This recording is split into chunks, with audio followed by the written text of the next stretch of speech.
First up is Red Notice, and I say this every time I review a movie that I just didn't have a great experience at. I always go into these movies wanting to like them. You never really go see a movie and go like, I hope I hate this, because you're going to spend X amount of time from your life that you are not going to get back watching these things. And with Red Notice, I was like, hey, I really, really like all of the actors involved. It's The Rock, it's Ryan Reynolds, and it's Gal Gadot, and it's like these are three of the biggest stars in the world right now.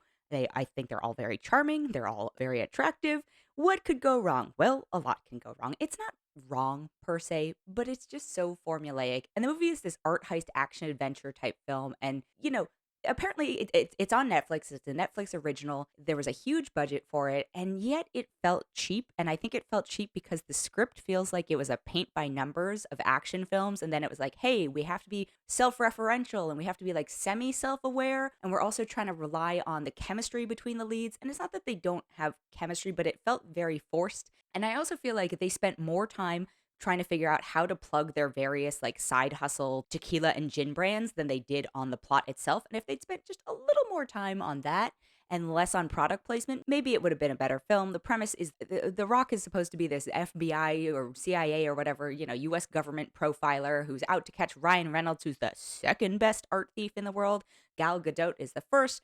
And then through zany circumstances, they all have to team up. And it's just, I wanted to like it, but going into it, I was like, I don't think this is going to be very good. And unfortunately, it was not very good. The chemistry between Ryan Reynolds and The Rock, who are two of my favorite actors, or at least my favorite personalities, I guess I should say, because I'm having to start to separate their acting abilities from their sort of personas. And sometimes they rely too much on their personas in their acting choices, and we don't get to see as much range. And I think that's becoming slightly problematic. But the chemistry between them is fine. It's fine. But because the movie relies so heavily on it, they have this antagonistic buddy dynamic going. Like, it becomes tired after a while. And then I have to say, I do not know what is going on with some of the other character choices. Like, Gal Gadot is fine.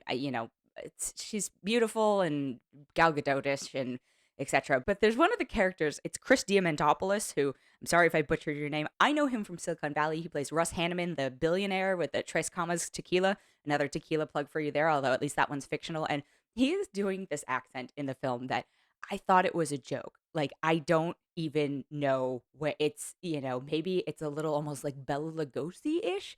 I was like, is this meant to be a joke? Am I mishearing this? No, it's actually the character choice that they had him make. That's the lack of level of almost caring that they put into this film, that they were like, yeah, sure, do that voice. That'll be fine. The movie is an hour and 57 minutes, and it could have shaved at least 20 minutes off of it. I was just like, okay, I get it.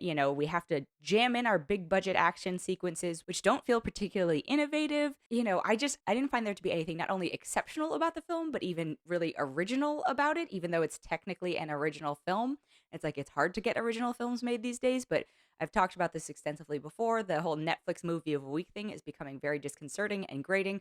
And the other thing is, the director is Rawson Marshall Thurber, who has done a bunch of the Dwayne Johnson films before. He did Skyscraper, which is, he did Central Intelligence, which I actually thought was relatively funny. He did Dodgeball, which is one of my favorite films. So I feel like people are getting very comfortable in their collaborations, and it's not always for the best. So Red Notice, because it is a Netflix film, and this is a weird way to evaluate things, but sometimes you do have to evaluate, all right, well, am I paying time and am I paying money for it? If you're paying both, I think you were holding it to a higher standard. But if you're already paying for Netflix, yeah, it's a fine background watch. Like, if this was a theater movie, I'd be like, no, you can skip it and wait till it comes out on streaming. But because it's coming out on streaming, it had a limited theatrical window. But I think it's fine. You can put it on the background. It'll be fine. If you don't feel the need to use your brain at all this weekend and you like this type of film and you like the people involved, I think that's a very important factor since, as I said, it's relying on their personalities and not necessarily their acting chops.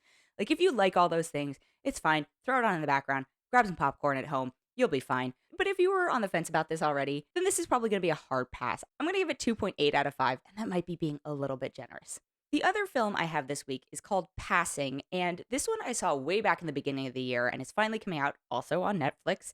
And I think context was important for this one. And that shouldn't matter going into film per se, but I do think it impacted my viewing experience of this, and I will explain why. So, the film takes place in the 1920s in New York, and it stars Tessa Thompson and Ruth Negga. They both are black women, but the conceit is that one of them can pass as white and one of them cannot.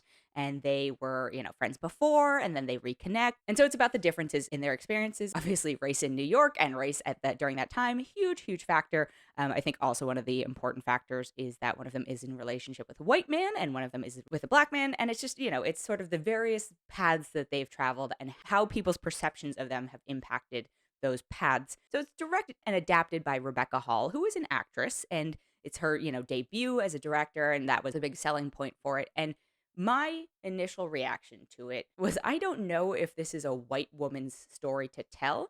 And, a great filmmaker can tell any story well. And I should say it's also based on a book, but I didn't know, something didn't quite sit right in the moment for me. And I was like, yeah, the acting is fine. I think the storytelling is fine. It's in black and white. So be prepared. There's some stylistic choices. There are a lot of style choices that are going on here. It's very period piece, maybe a little too much so, but it just sat in the back of my head. And then finally, once it started making rounds this fall, they were doing interviews with Rebecca Hall, and I guess she has more of a personal connection to the story, but it was weird because like the interviews are all dancing around it. But I think the implication is that she does come from Black heritage, and it wasn't something that was talked about in her family, and she is clearly passing as very, very white. So I feel like that may have weirdly made me feel a little more comfortable with her taking the helm of this film had I known at the time. And again, it shouldn't matter, but I think because so few opportunities are granted to people of color, especially in Hollywood, to direct films, the fact that it was a white woman, or at least a perceived white woman, getting this opportunity to tell this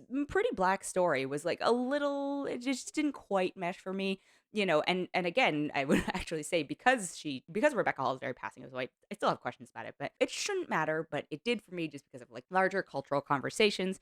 But as a film as a whole, it's fine. I think Tessa Thompson and Ruth Negga both do a very good job. There are hard scenes in it. It's not going to be a mindless watch like Red Notice is, but I didn't feel so aggressively moved by it that I'd be like, yes, you absolutely have to watch Passing right away. But if it's something that interests you and you want to see some stylized performances, I think it could be worth checking out. I personally am going to give it 3.6 out of 5.